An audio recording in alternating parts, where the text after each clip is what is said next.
My name is Chili DeCastro, and if you stick with me here for the next 5 minutes, I'm going to run down exactly how we lost our rights. And what I'm talking about is our Bill of Rights.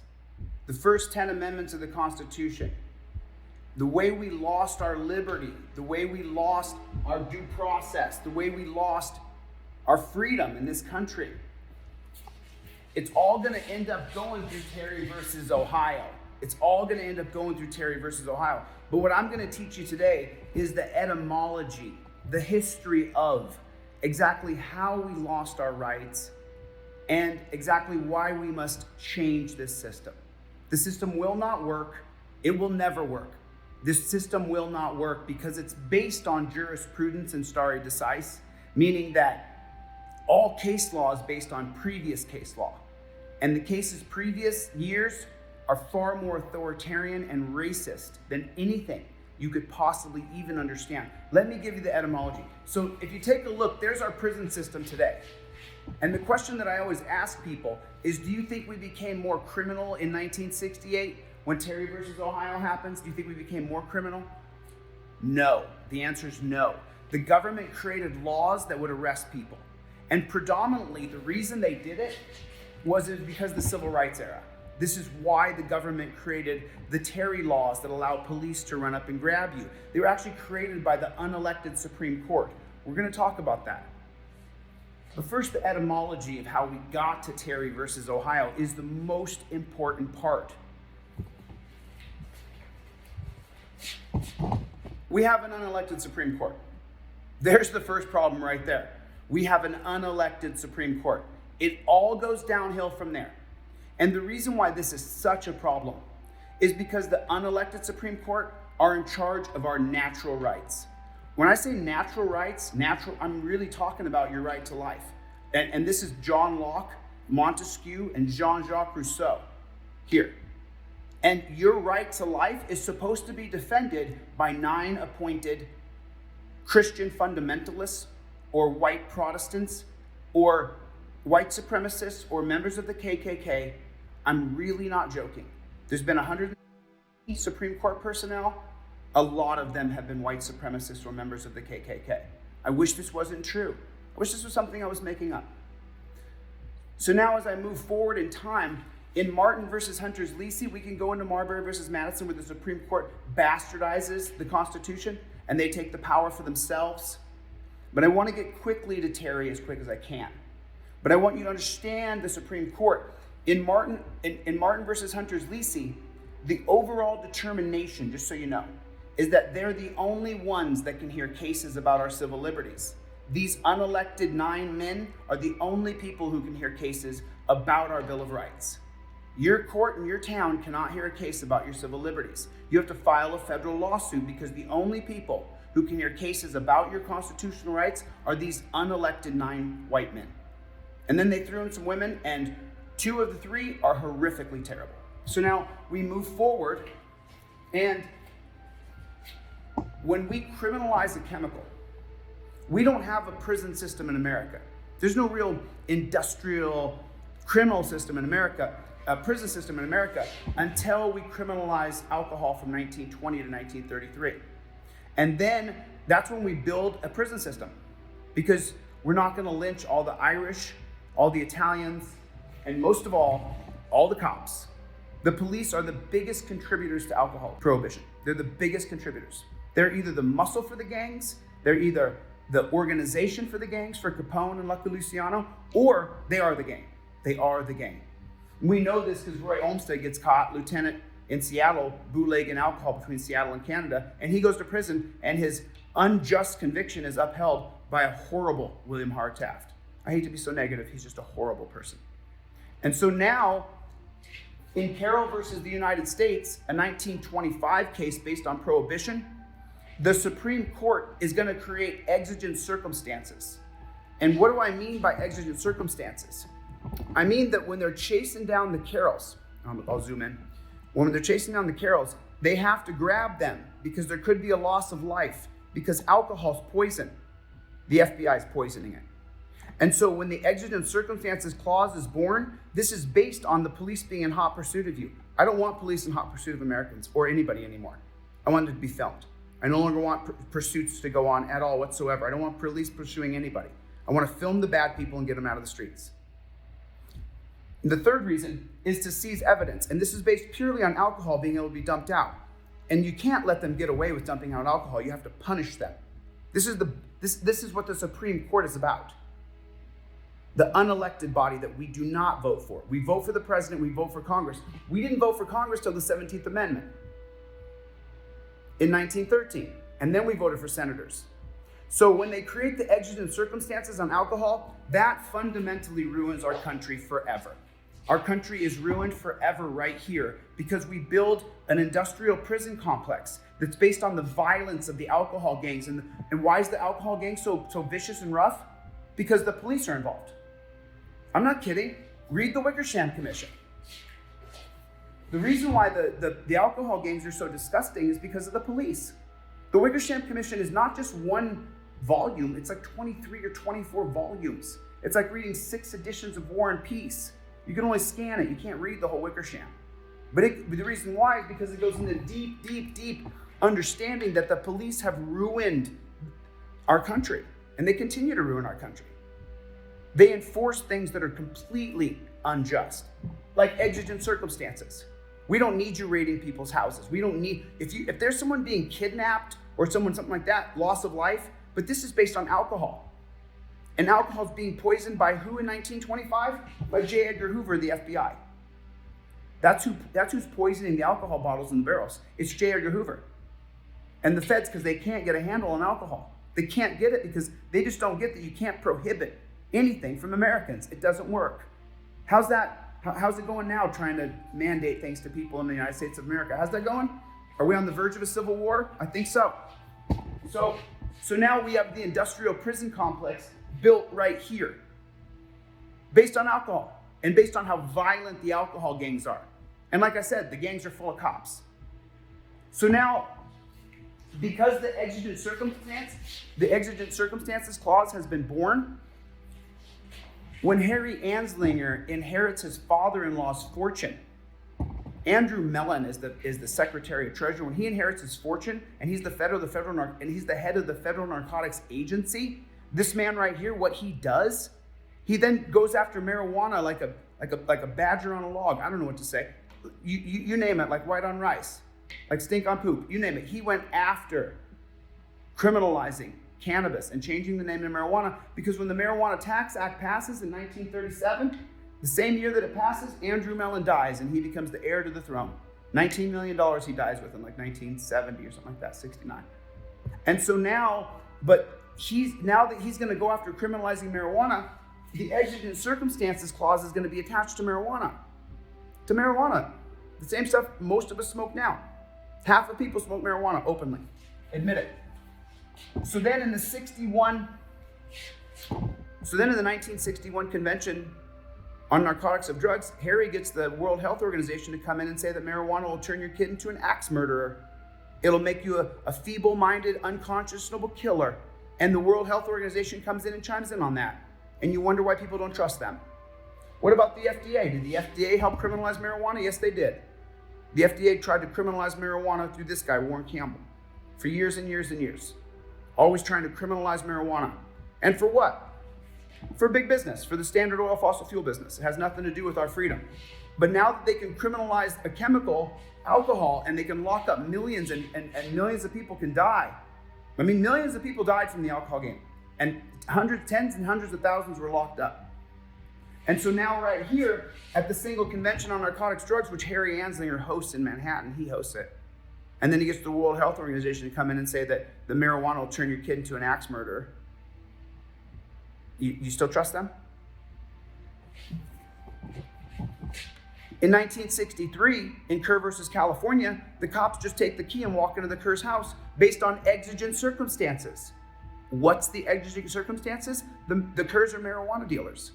They use common law to knock, announce, and just go running in the house. And the Supreme Court says that's great. So now the cops today can knock on your door, announce, and run in. So the etymology now, we're using jurisprudence. The jurisprudence starts, the stare decisis starts in Carroll versus United States, where the exigent circumstances clause is born. That's in 1925 based on alcohol. And now in 1963, based on marijuana and exigent circumstances, they can just knock on your door and run in the house and violate all your rights. So like I said, if you allow them to force medication on you or force you to have a baby, the next step is what? Once your rights are gone, they're gone. You can buy a bottle of alcohol in every single corner in America today. You can buy marijuana on almost every corner store in America today, but our rights are gone. The police can still just knock on your door and come running in. 100,000 knock and announce raids a year. 100,000. Over 20,000 are no knock raids. So now you understand the etymology. And what is prohibition based on? What is prohibition based on? Conservatism. The Temperance Society. In 1920, actually, just so you know, prohibition is passed in 1919. It doesn't go into effect till 1920. However, the Temperance Society, a conservative movement, started in 1820. And so by the time they had pushed so hard to criminalize alcohol here in 1920, they pushed so hard and so long, hey, you know what? We'll do absolutely anything to you. It doesn't matter what happens to you. We've been fighting to criminalize alcohol for 100 years. We'll put you in a dungeon. We'll go through alcohol gangs. We'll murder tens of thousands. 1 out of 7 people in America will be injured or killed by the alcohol gangs. It's the most violent time. And all the prisons now are going to be based on how violent the alcohol gangs are. And policing tactics after the war, after the Wickersham Commission from August Vollmer are now based on military operations in the United States of America. This is the etymology of how we lost our rights and how we live in an absolute police state. So now here, right here, when the industrial prison complex is actually developed, right there, now we have a prison complex. Back here, black people, after we built prisons in the South, and I say we because you have to take some responsibility, right here, when the white people built prisons in the South to re-arrest their slave because you got slavery in your Freedom Amendment, if you just get arrested and then he goes back to being a slave, didn't happen very much. Didn't happen very much. Most of the time they went back to being a slave or they got lynched. This is mostly a white prison population all through here. The white prison population doesn't drop until after the exigent circumstance is John Terry and Terry versus Ohio. Remember the exigent circumstances, the 3 parts of exigent. 1, if there's going to be a loss of life. 2, if the cops are in hot pursuit. Or 3, if they're going to seize evidence before you destroy it. That means your rights can be superseded. Your rights can be gone around by the government. What the hell are you talking about? We have rights against the government, so you can't go around our rights. You can't create the exigent circumstances clause so you can just go around our rights for police action. Police action is government action. It's unconstitutional. It should not be happening. I don't care if police are in hot pursuit. I don't give a shit. I don't want them in hot pursuit of people. I don't want police anymore. I want a new organization based on security and education, not this garbage. And so here, when we create the exigent circumstances, the cops can just violate your rights if the circumstances are exigent. Well then, right here, in 1963, John Terry standing on the side of the road, Martin McFadden sees him and says, it's exigent. I'm sure he's going to do a stick up. And then because he has a gun on him, then Martin McFadden's a super cop. And so now the exigent circumstances clause is applied to all of us at all times, every day, always. Because when Martin McFadden ran up and grabbed John Terry and he had a gun, well then Martin McFadden must have been a super cop. So they're all super cops. And every circumstance is exigent. The Supreme Court, what they do in the trial, which is on my YouTube page, they try to make it about officer safety. I actually laid out where Martin McFadden grabbed John Terry. It was not about officer safety. This is purely about racism and the civil rights movement. This is about the white supremacist court wanting to be able to run up and grab black people and disarm them, because right after Terry v. Ohio passes, they then pass the Gun Control Act. I'm going to get to that. So Terry v. Ohio, they go to the trial. We talked about the 4th Amendment, the right of the people to be secure in their person against unreasonable searches and seizures. Well, Martin McFadden running and grabbing John Terry, that's against unreasonable searches and seizures. You can't just run up and grab people, bro. the white supremacists, they changed our Constitution. Officer safety is now the standard.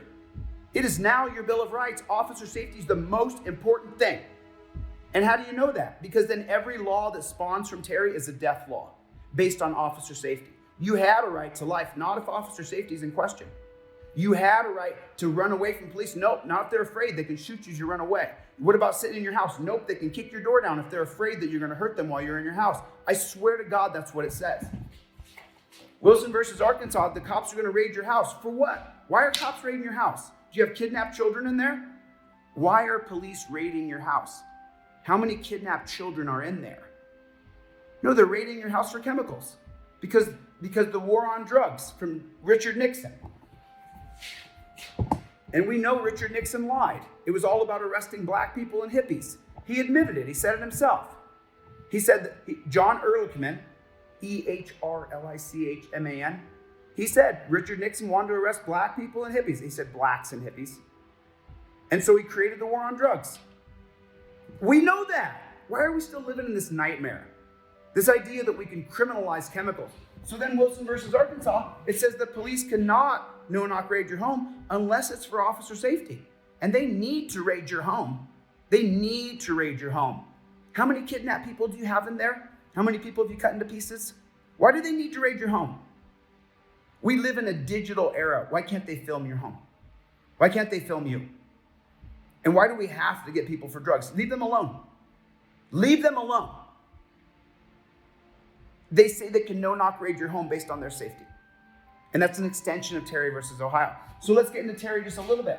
You have the right to be securing your person against unreasonable searches and seizures, but now the exigent circumstance clause attaches to you.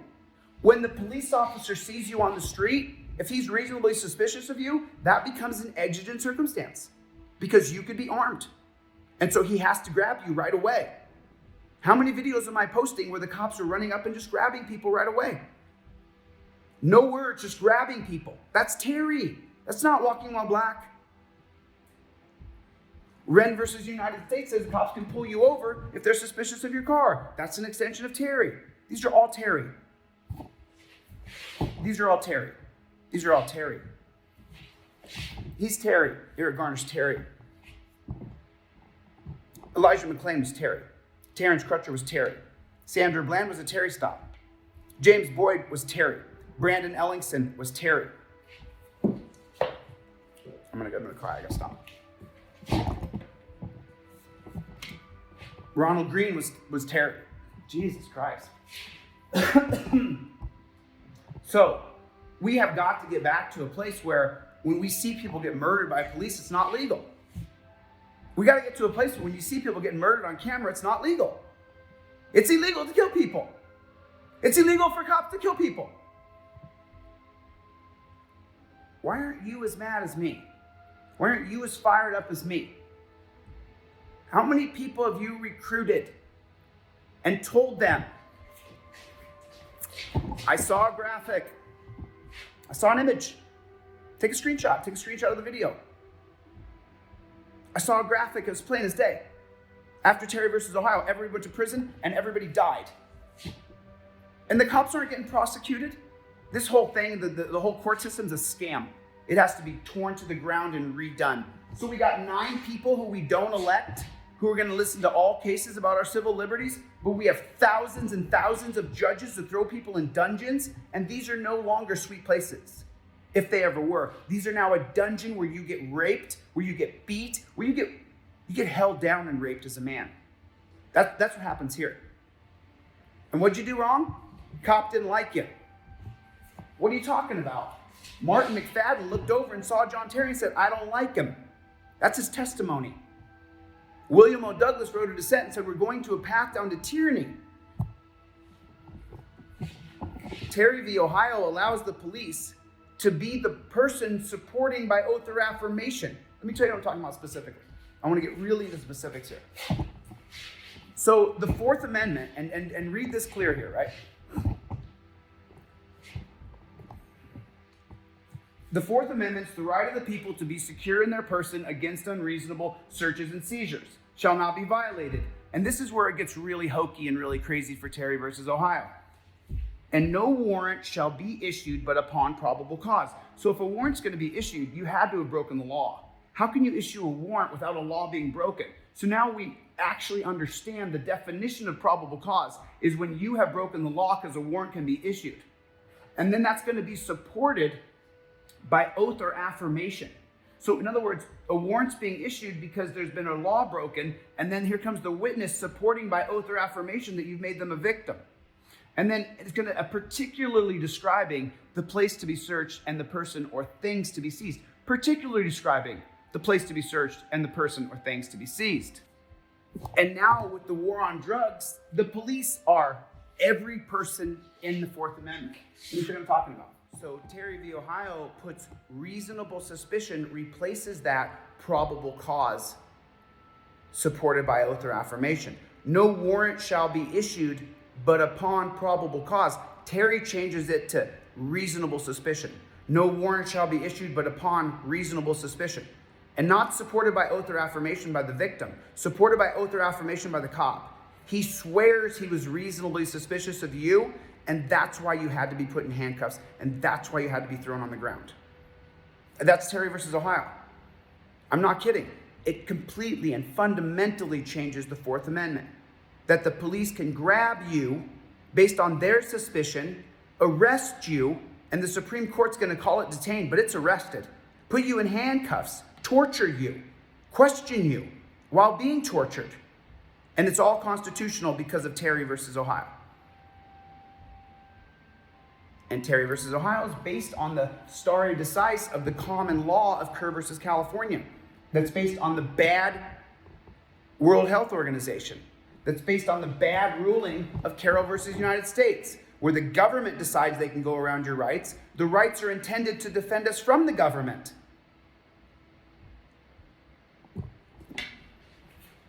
I'm one man. This is my last day in this office. I won't be back in this office again. I do have a badass wall graphic coming out. Wait till you see it. If we don't overturn Terry, we're screwed. You have to recruit some people. I'm not reaching enough people. You have to recruit some people. You have to go to your influencers. You have to go to the people that you adore, the people that you love, the people who you follow who make videos that are funny or cute or intense like the ones I make. You have to go to your people. You need more people. We need more people. That's it. I'm out of here, guys. This was my last broadcast from here. It's been a good run. Things change. This changed. So, thanks for the time.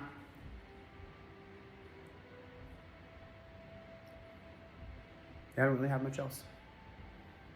There's the etymology of how we lost our rights. It's all based on chemicals. It's all based on power, being able, the Temperance Society, a conservative movement for 100 years. It's based on that. That's what it's based on. This builds the industrial prison complex, then the for-profit prison complex down here for Ronald Reagan, Joe Biden's crime bill. Every president is complicit. I'm just blabbing. Listen, tell your friends, please recruit someone. Recruit someone. This is the only message I have. I won't do any other messaging. I'm not interested in anything else. I don't mean to be rough, it just is what it is. We have to elect the Supreme Court and overturn Terry. You think this is going to be a cakewalk? Buck up. All right? Thanks for your time. Later.